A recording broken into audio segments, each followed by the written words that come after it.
What's up, you guys? Sean Ross Sapp, managing editor, FightfulWrestling.com. Go on over. We've got NXT TakeOver coverage and a post-show podcast. Myself, Jeff, Warren, Alex from this past Saturday. A good time.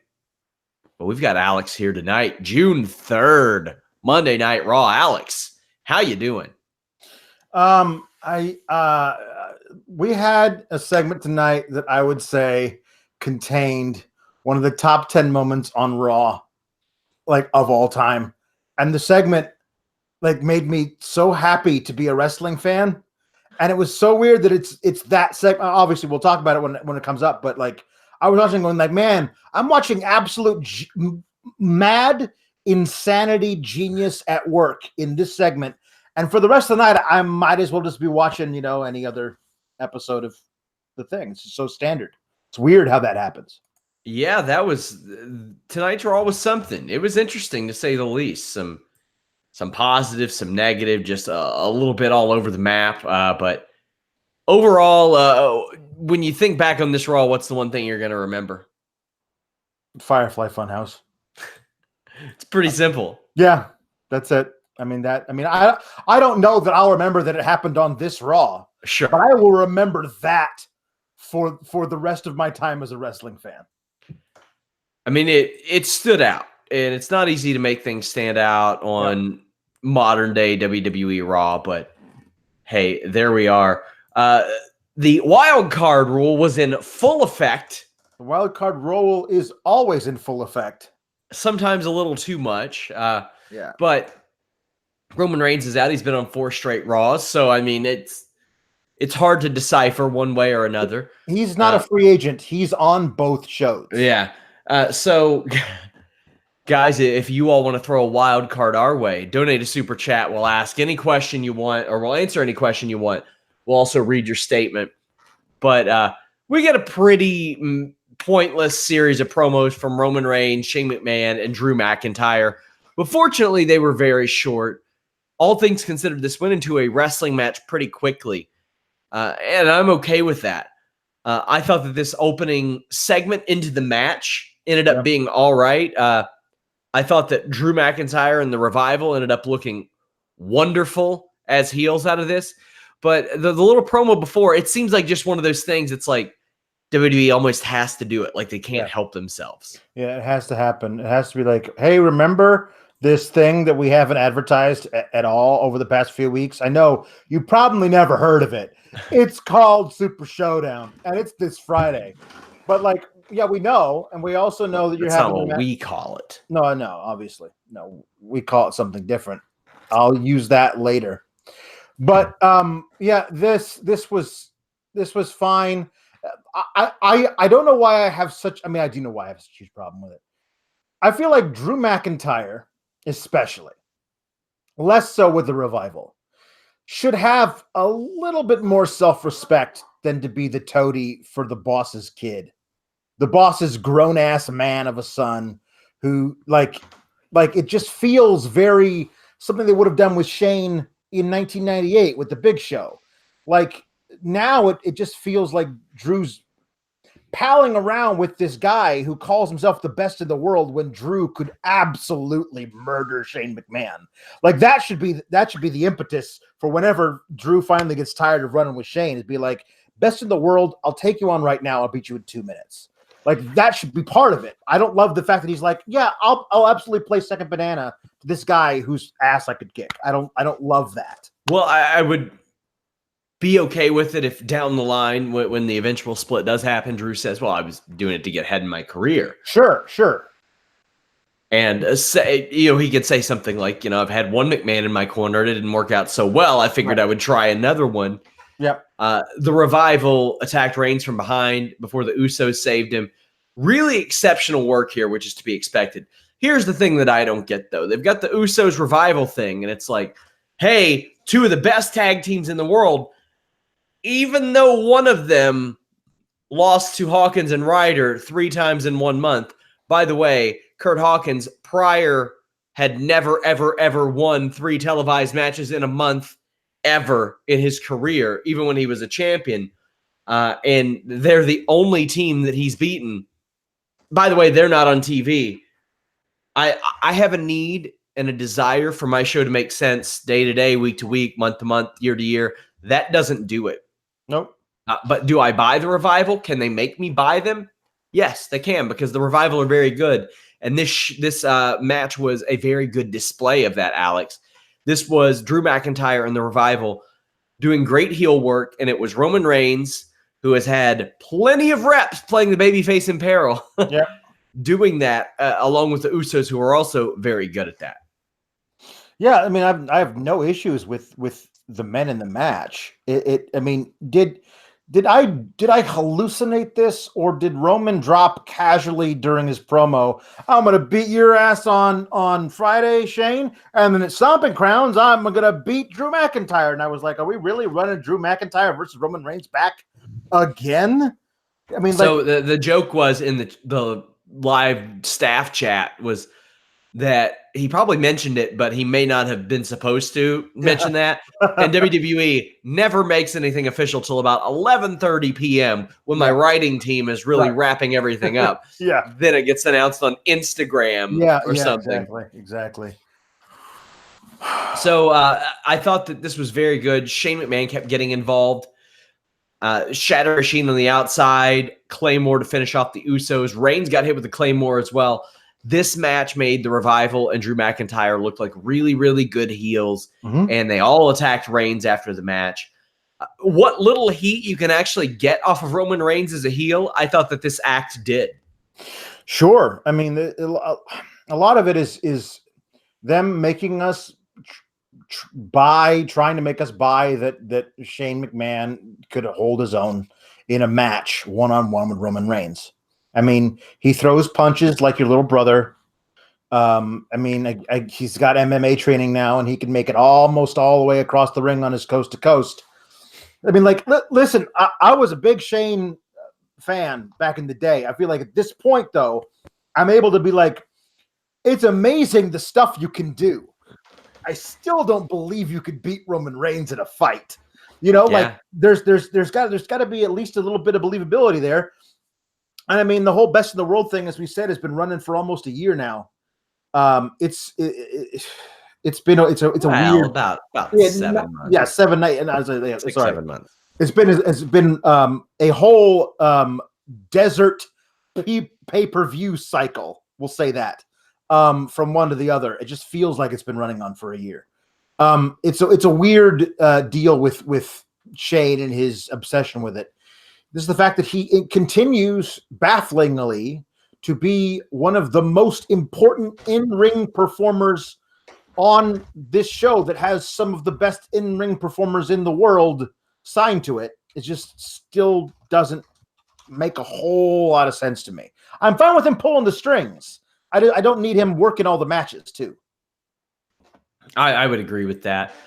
Guys, make sure you all check out FightfulSelect.com. I am always posting exclusive news over there, oftentimes exclusive stuff before it hits Fightful.com. It goes straight to your inbox, but we have tons of podcasts too. Every week, Warren Hayes reviews 205 Live, NXT, and NXT UK. Steven Jensen covers non-WWE stuff. Eventually, that will be expanded as we will be doing AEW dedicated shows as well. Our retro review dropped this week. It is the first ever Nitro, so we're talking Pasta Mania, Lex Luger returning, what WWF was doing to answer Nitro. Lots of cool stuff over there. And every week I have the Fightful Report podcast where I give you exclusive news. I might review something off the network, like the documentaries that dropped this week, injury reports, contract updates, all that good stuff. It is a central hub for wrestling news over on the Fightful Report podcast. And this week, I'm back for the third consecutive week with a Q&A show. Last week, I did one absolutely free to non-subscribers, so make sure you guys check that out. It's on our podcast feed. It's on the Fightful Select Previews playlist on YouTube. Lots of great stuff. That's the most direct way you can support us and what we do. We've got a lot of writers, podcasters that step out and interview people and do a lot of exclusive stuff. Fightful Select's the best way to support us.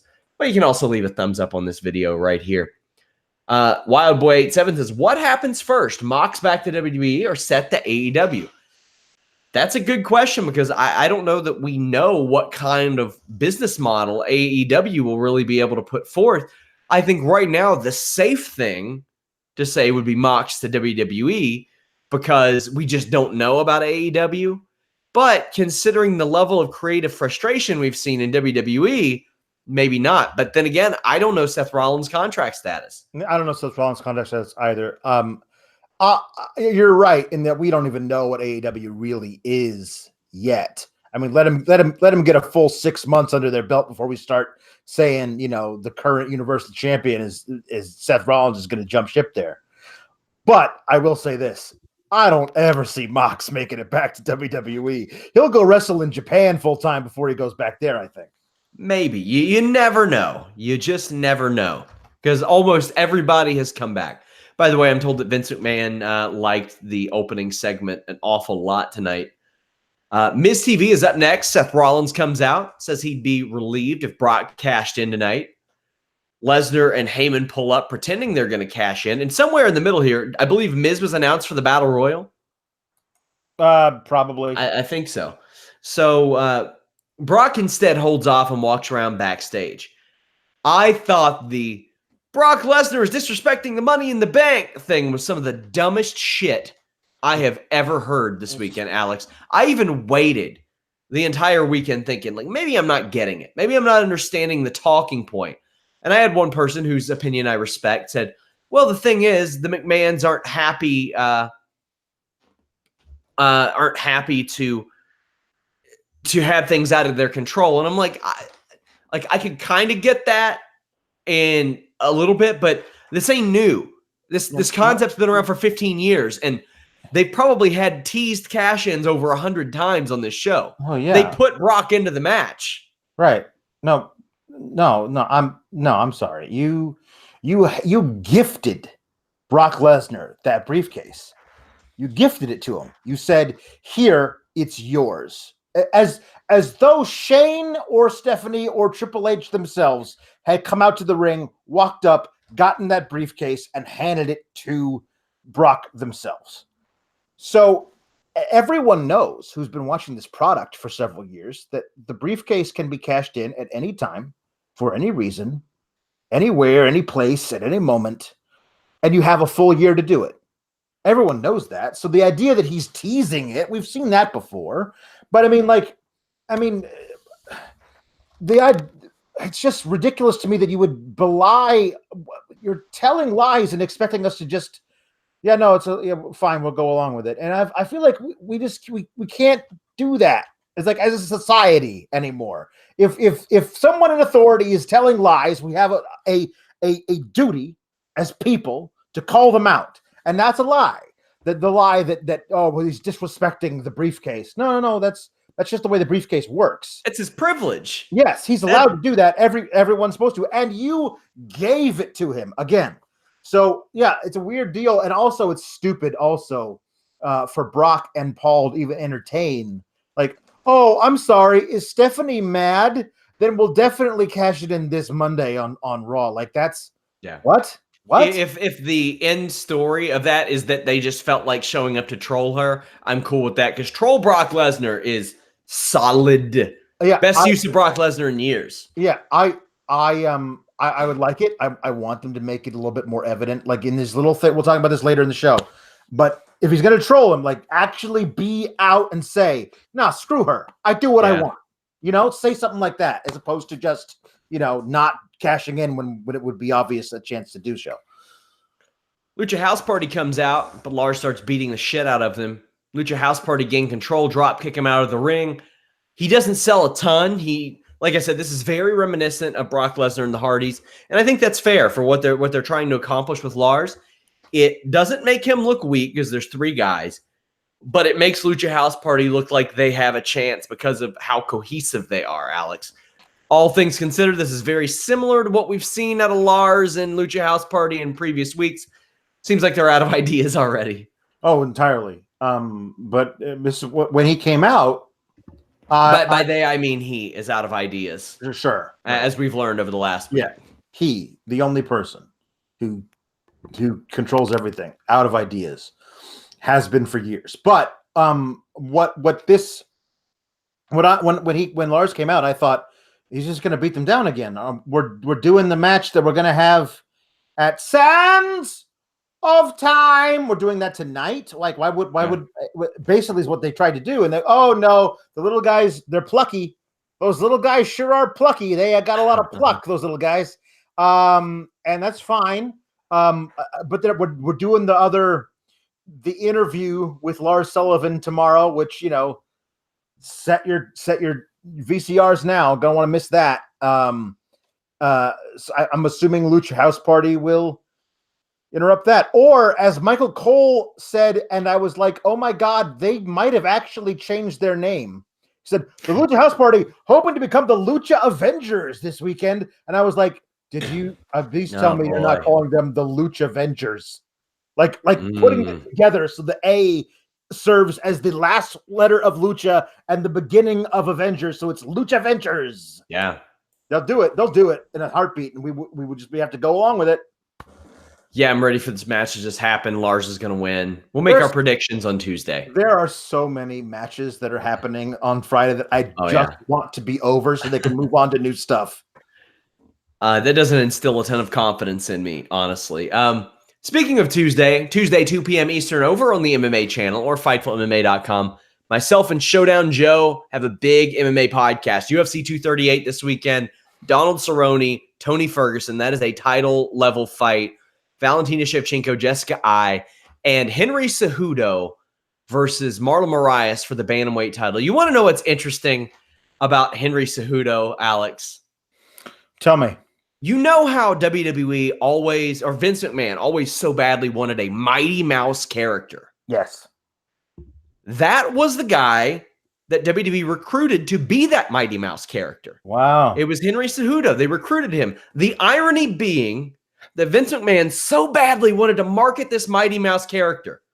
Henry Cejudo, to become flyweight champion, beat UFC's own Demetrius Mighty Mouse Johnson, who they refused to market.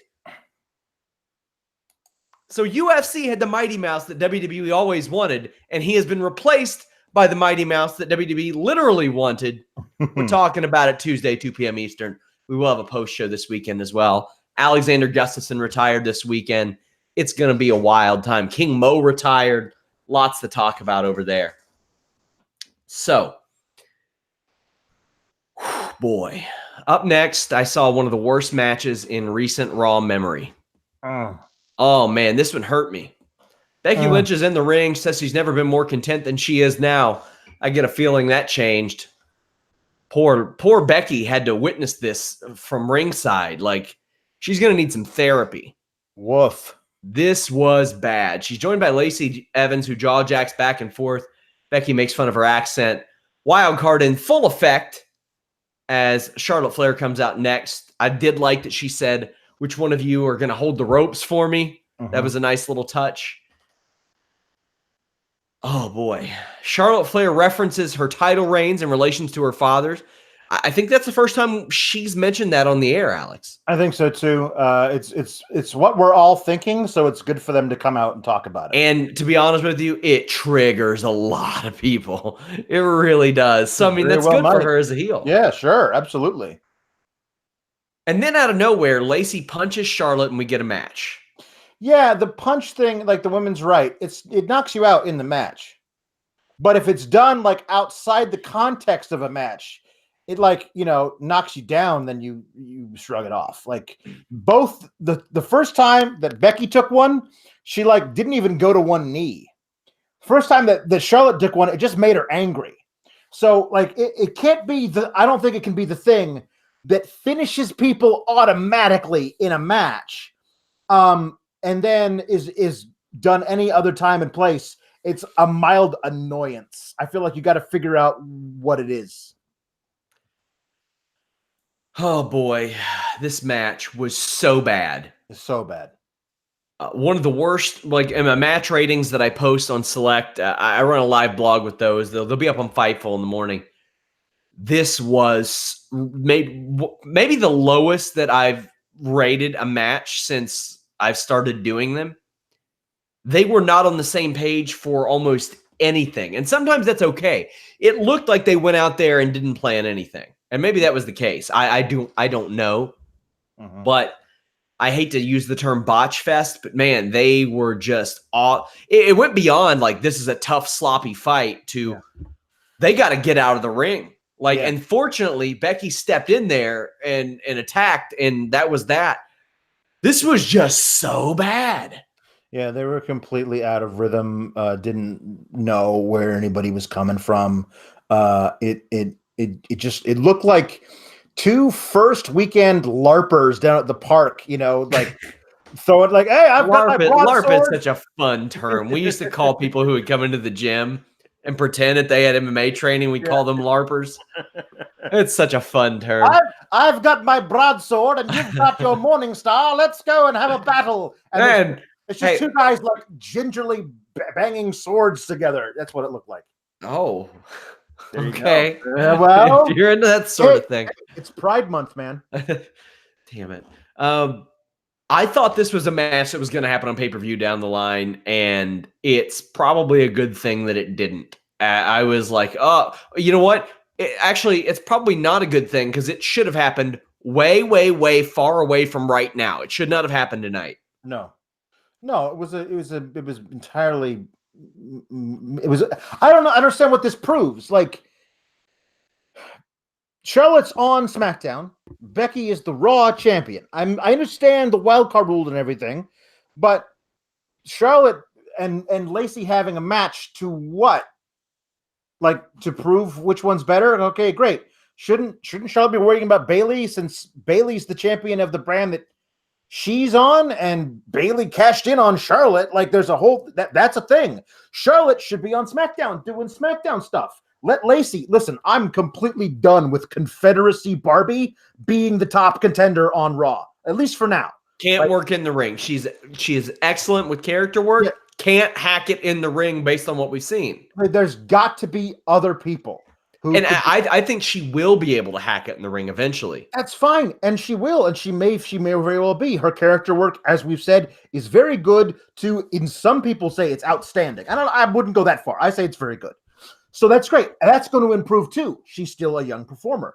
But at this point, like, she had her thing. She had her shot as an up-and-comer. She lost, and now back of the line. There's no more automatic rematches, so I don't understand why challengers are getting automatic rematches. Yeah. Like, there's got to be other women. You said, hey, Dana Brooke, you're good enough to be in this Money in the Bank ladder match. We're never going to use you for a second after that. What's that deal? Like, there's other. I know Ruby Riot's got surgeries and stuff, but Sarah Logan's still on Raw. There's other people you could actually do stuff with. You could do anything. They could appear on TV once or twice. I mean, obviously tonight, like, she proved she can't hack Battle Royal tournament. Just set up something. Oh boy, it was real bad. I will say good on Corey Graves for mentioning the winner's purse and winning more money if you win a match. Rey Mysterio comes out to drop the United States title. They show Joe's shoulder up during their last match. Joe comes out and lectures Mysterio, who voluntarily relinquishes the title. Now, there have been very few instances of this in WWE. Jeff Jarrett gave Mark Henry a title as a gift. British Bulldog gave Al Snow a title as a gift. Steve Austin had to forfeit a title to The Rock, and then I think there was Dean Douglas to Shawn Michaels. But over the last 19 years, hasn't really happened.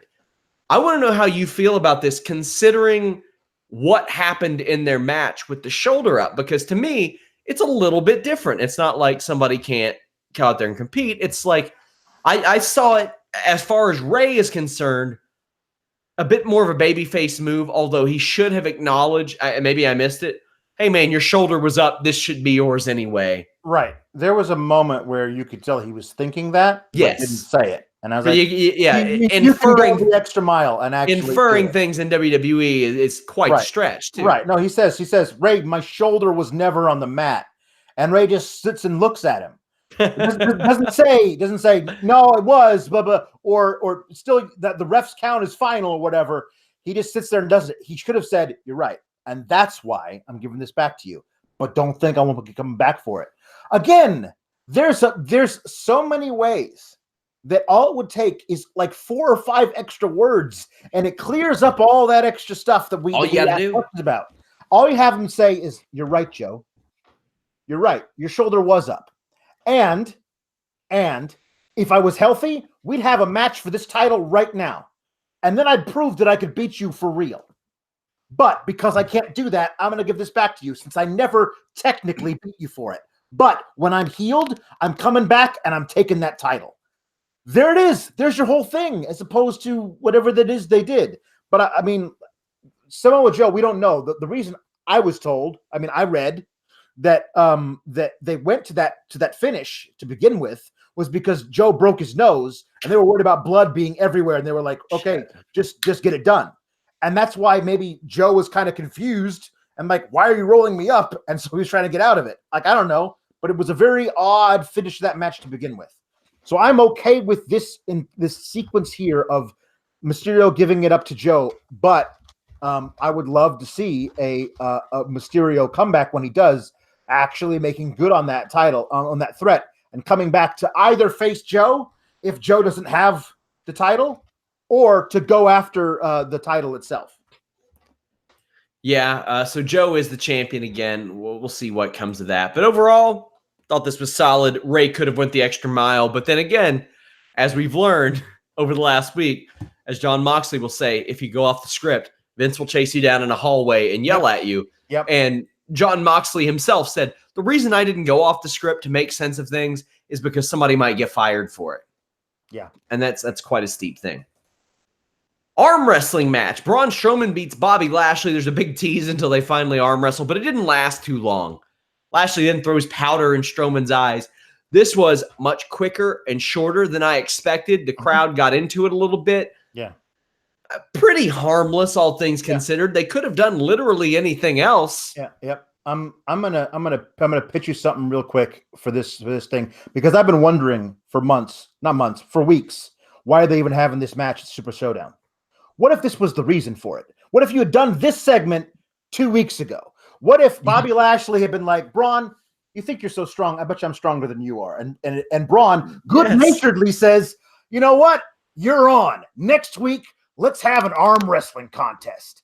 And then Braun beats Bobby, and Bobby gets pissed, so he throws stuff in Braun's eyes, and he picks him up and power slams him. By the way, Michael Cole's got to stop doing but that's Braun's move, and Bobby just did it to Braun. Oh, like we know, Michael. Anyway, so if they had done that, then Braun challenges Bobby to a match at Super Showdown, as opposed to them doing it in reverse order, where they make the match, then weeks later they give them a reason for the feud.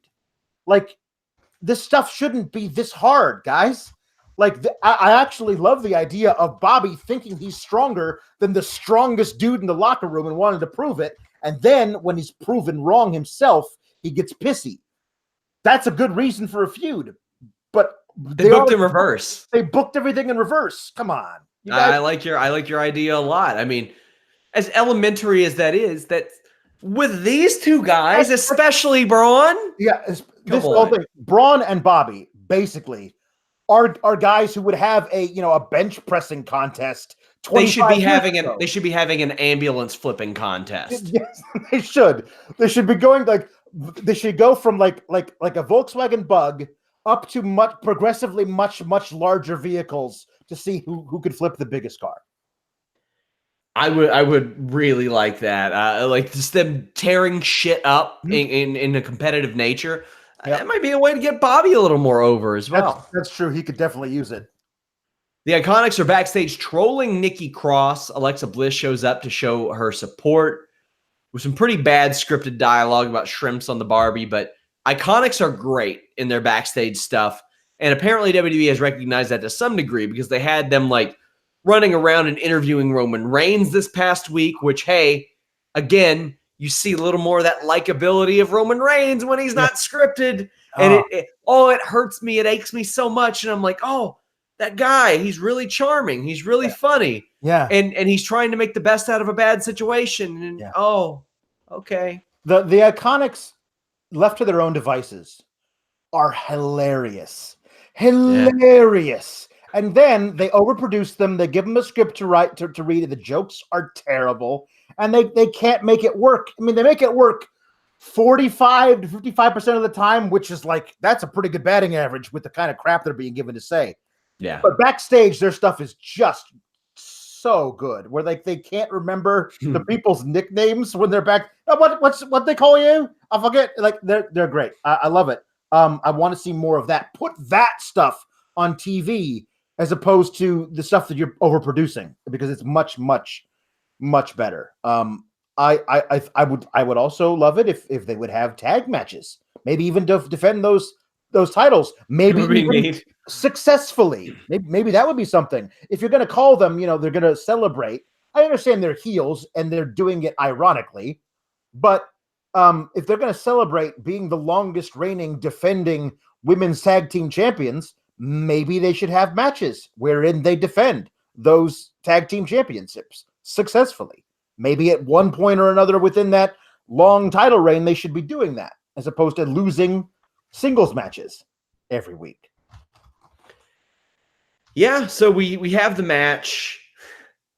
It's good to see Nikki Cross being used. Peyton Royce very aggressive, but no real heat to this match. The extent of that comes when Nikki Cross kind of fires up a little bit, gets a bit of a reaction. A stagehand brings a coffee out to Alexa, which gets spilled all over her. Nikki wins with the purge, and then Alexa goes off about her spilled coffee, Alex. Yes. What I loved about this the most was, the coffee thing is, I guess it's a gimmick now, because she's got her own T-shirt where it's like Bliss brewed coffee or something like that. Okay, I'm fine with that. It's worse gimmicks have gotten over, so that's fine. I loved the coffee thing, flicking it at Peyton spilling the coffee, but I loved Billy knocking Alexa, who's wearing white pants, seat first into the spilled coffee and then going, "You just sat in coffee," which is like anytime a heel like says things really obvious out loud, like in that way. Kevin Owens used to be the best at this. I thought it was hilarious. I think this is great. And what I again, I have no faith that they're actually doing this, but it would be so great if they were. That Alexa goes off and goes crazy and just starts beating them down. If Alexa becomes the insane one, that Nikki's got to be like, "Hey, it's okay. You don't have to be crazy."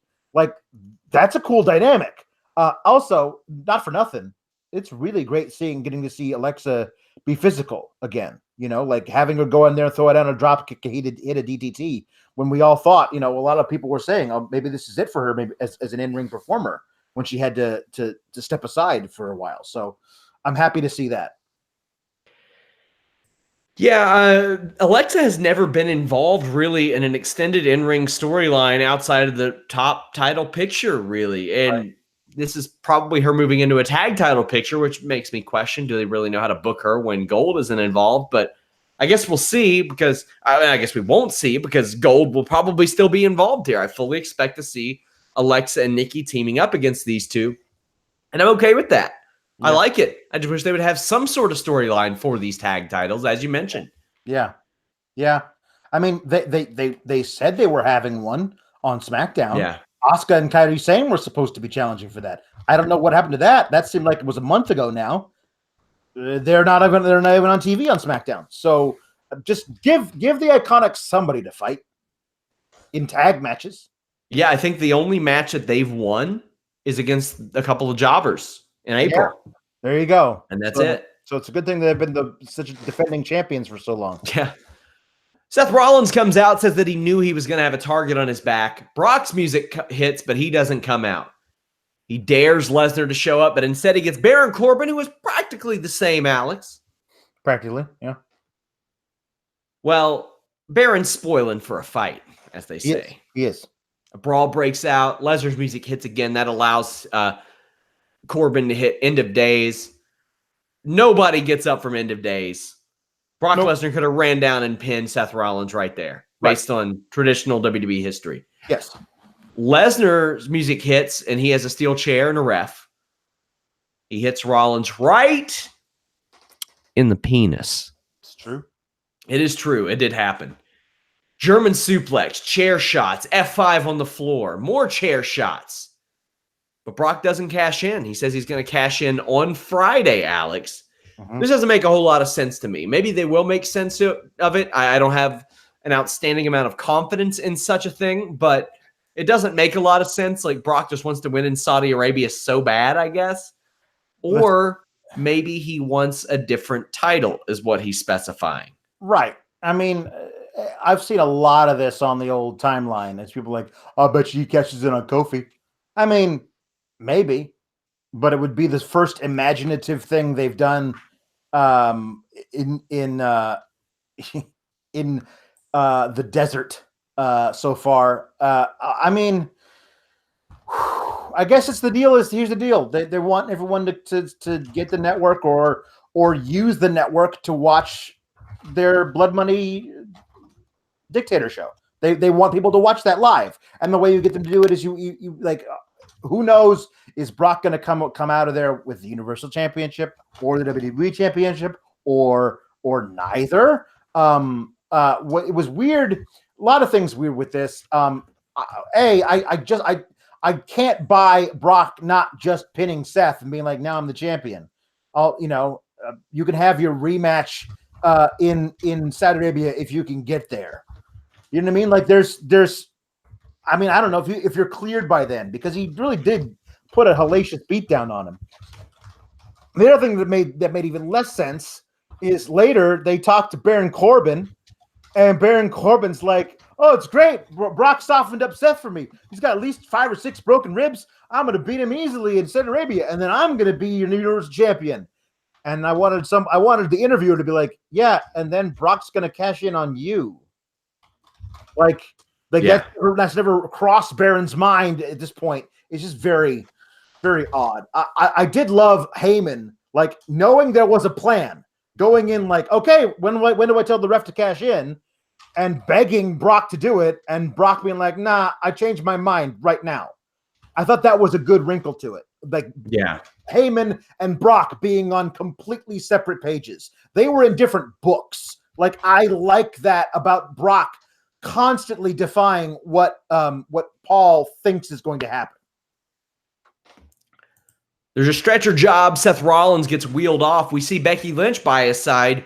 Good touch, I think, especially since they've acknowledged it all over social media. Once they have acknowledged it, that's good that they did that. The other thing that was a weird thing that, again, Roman Reigns, I guess he got beat down a few hours before this, but he might have wanted Seth to not be murdered.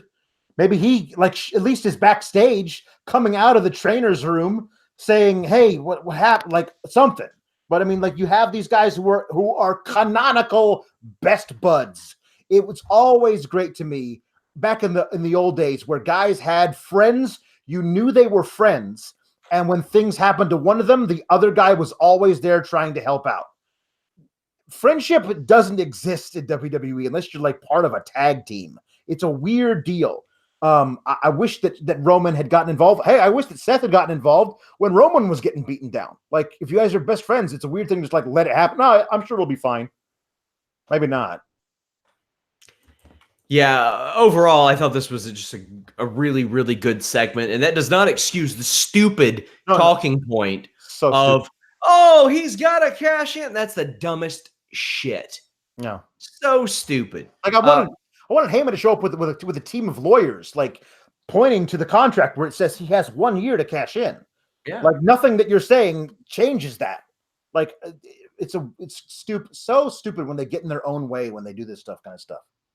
Reminder, guys, we do have a Sands of Time post-show Friday evening. It'll be myself and Andrew Thompson, tentatively, as now. Make sure you guys tune in. I'm going to think of some way to donate the proceeds of that show, because that's a sick one. Firefly Funhouse time. This one is about the gym, Alex. Bray Wyatt referring to his Husky Harris character on this. What was the name of the pig? Huskus the Pig Boy. Okay. He's eating a chocolate bar, and he's got an Augustus Gloop accent from Charlie and the Chocolate Factory. It's glorious. He's like, but I want to eat the chocolate. Please give me back the chocolate. Oh my God. So good. So good. Huskus the pig boy. We also get a Vince McMahon puppet as the devil, which is going to be just used all over the internet hard. It's the meme forever. I mean, that thing is going to be just abused. Here's the thing. If social media still exists when Vince McMahon finally kicks the bucket, people are bringing out that stuff and like, tastelessly. I'm saying like this thing will follow him until his death. The fact that he was like, sure, I'll sign off on it. I've got a self-deprecating sense of humor, says Vince. I don't take myself too seriously. You can make a puppet of me as the devil, Bray Wyatt. Not realizing like the moment where he sticks with the puppet first sticks his head in, and Bray Wyatt doing a Vince McMahon impersonation comes out of the puppet's mouth. That's a top 10 moment in Raw history right there. Like that's so great. Oh, loved every second of it. That dance video was something. It was amazing. Listen, I know it's crazy, but here's the thing. Like crazy when you're living in a world of like boring sanity, which is basically what Raw is, like taking no chances, doing the same thing over and over and over again. All of a sudden, something new and different comes along, and it's like a complete breath of fresh air. Like this is it's weird. Everyone like I love that when Bray is talking to Husky, he says, "Now listen, I know where you are right now," because he's talking to himself from like 10 years ago. But at some point, you're going to move beyond this, and they're going to call you a genius. And he knows that between like being called a genius and now are some really rough times. And that's what led him to then create The Fiend, which, again, love wonderfully, barely makes even kind of an impression on this episode of the Firefly Funhouse at all. Like, this was about the Huskus the Pig Boy and Devil Vince. And it wasn't even about this other character that we think he's going to wrestle as. Like, there's so many layers to this Bray Wyatt stuff. Like, I'd be fine with it if he never even got into the ring until SummerSlam. Like, just figure out ways of broadening this new character so that when he actually makes an impact in the ring, it's something we're all waiting for. Hey guys, if you all just watch on YouTube, make sure you subscribe to one of our audio feeds. We've got a ton. Libsyn, iTunes, Stitcher, Player FM, Spotify.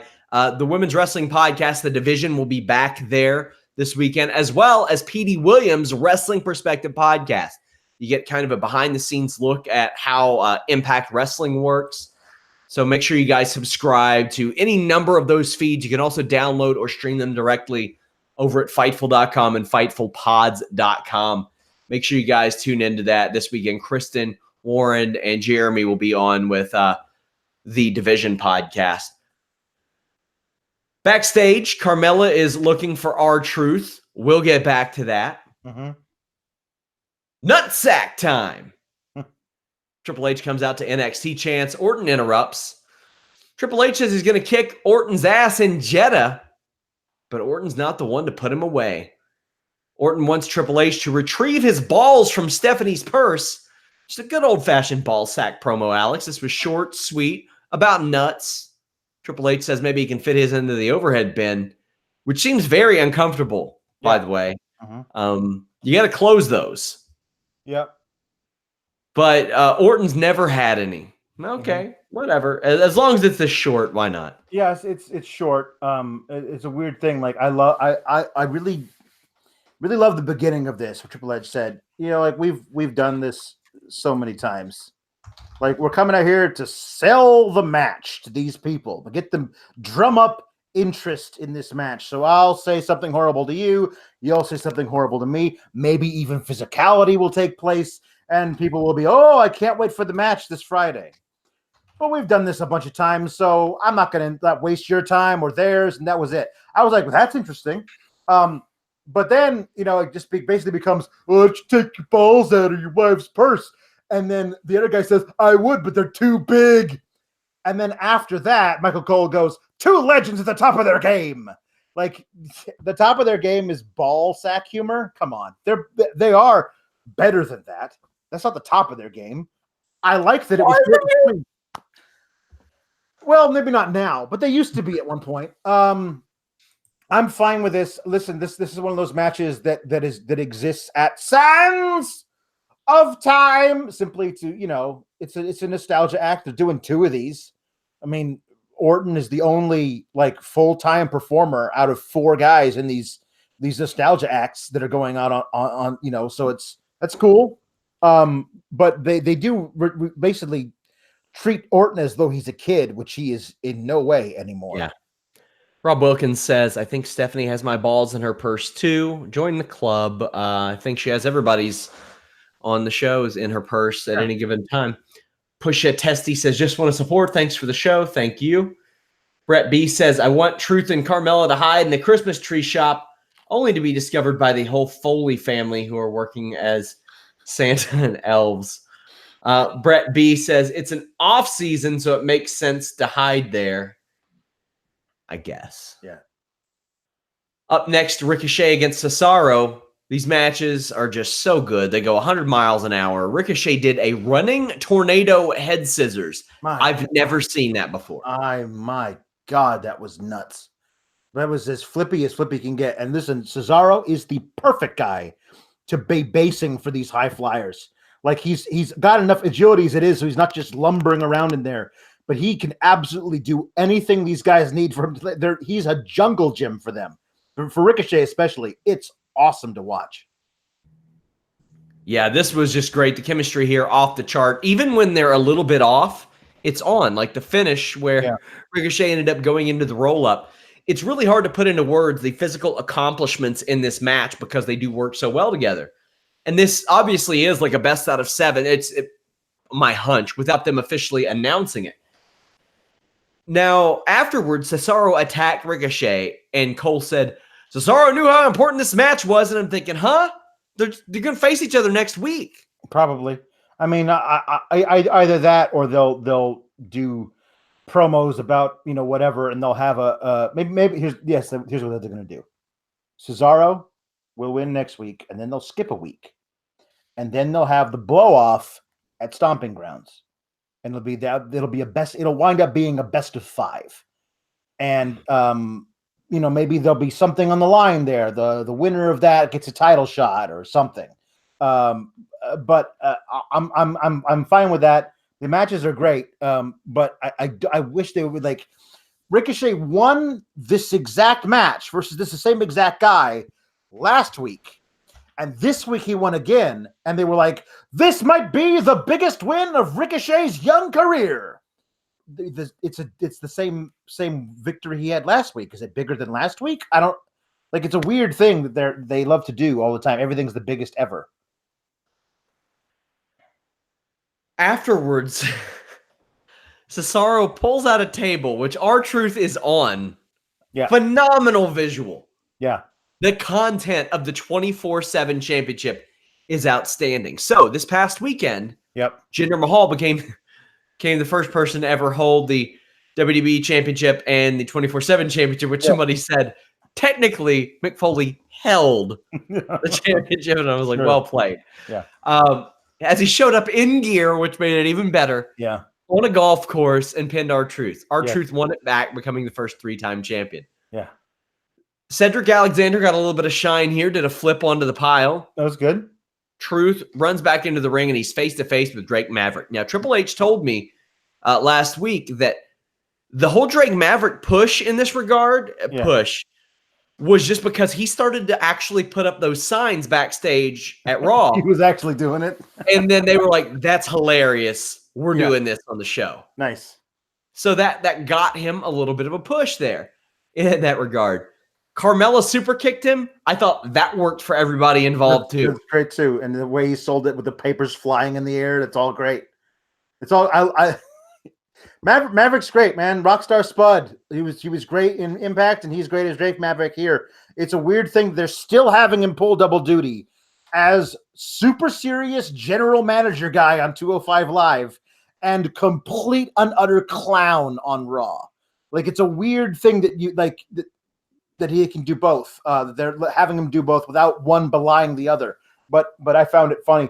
Listen, the only thing that would have made the reveal of truth under the ring even better if he had been asleep down there, like with one of those like sleep masks on that says like beauty rest on it, and he's cuddling a little teddy bear. Like that's the only thing that could have made this better. I just love the idea that like that was so great that you could actually work in the 24/7 thing into another storyline. You hit it, you quit it, you move on. That's it. That's Damn, Alex.